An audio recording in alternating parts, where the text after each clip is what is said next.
বিসমিল্লাহির রহমানির রহিম। আসসালামু আলাইকুম। আমি আজকে একটি কাঠগোলাপ ফুল আঁকবো।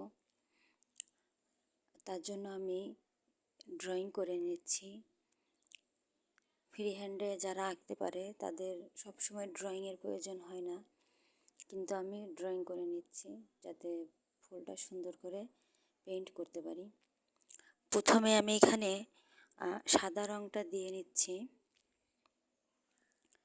একটা একটা করে সবগুলা পাপড়িতেই আমি সাদা রং দিয়ে নিব। আপনারা দেখতে পাচ্ছেন যে আমি প্রত্যেকটা পাপড়িতে একে একে সাদা রং দিয়ে নিচ্ছি। আমার একটা ফুলে সাদা রং দেওয়া হয়ে গিয়েছে, এখন আমি আরেকটা ফুলে দিচ্ছি।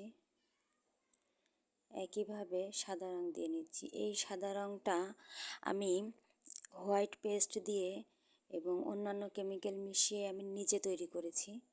এটা কোনো বাইরের দোকান থেকে কেনা হয়নি, আমি কেমিক্যালগুলো নিয়ে আসছিলাম ঢাকা থেকে অর্ডার দিয়ে। আমি সেই কেমিক্যালগুলো দিয়ে নিজে তৈরি করেছিলাম। এখন আমি যে কমলা কালারটা দিচ্ছি, এখানেও আমার নিউটেক্স পদ্ধতিতে কমলা রঙটা তৈরি করা ছিল। তার মধ্যে আমি একটু হলুদ মিক্সড করে একটু হালকা করেছি, ওটা কমলা কালারটা করে নিয়েছি। এখন আমি সবগুলো পাপড়িতে কমলা কালারটা দিয়ে দিচ্ছি।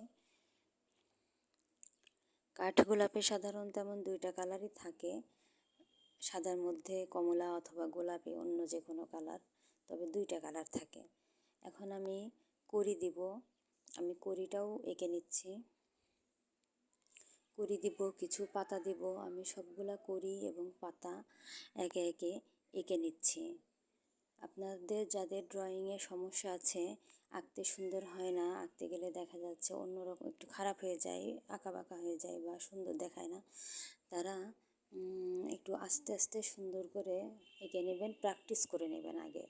বেশি বেশি করে একটু প্র্যাকটিস করে নিয়ে তারপরে আঁকবেন, সুন্দর হবে। এখন আমি সব কড়িগুলোতেই সাদা রং দিয়ে দিচ্ছি। আমার সবগুলা কড়িতে সাদা রং দেওয়া শেষ।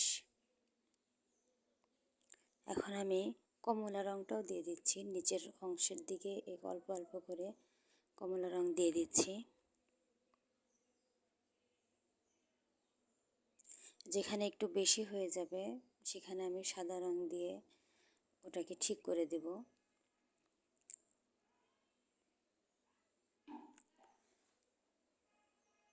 আমি এখন পাপড়ির পাশের রঙগুলো যাতে ফিনিশিংটা ভালো হয়, অনেক জায়গায় একটা পাপড়ির সাথে আরেকটা পাপড়ি কমলা রং মিশে গিয়েছে, সেখানে একটু সাদা রং দিয়ে পাপড়িগুলোকে সুন্দর করে দিচ্ছি যাতে দেখতে আলাদা আলাদা লাগে, সুন্দর লাগে।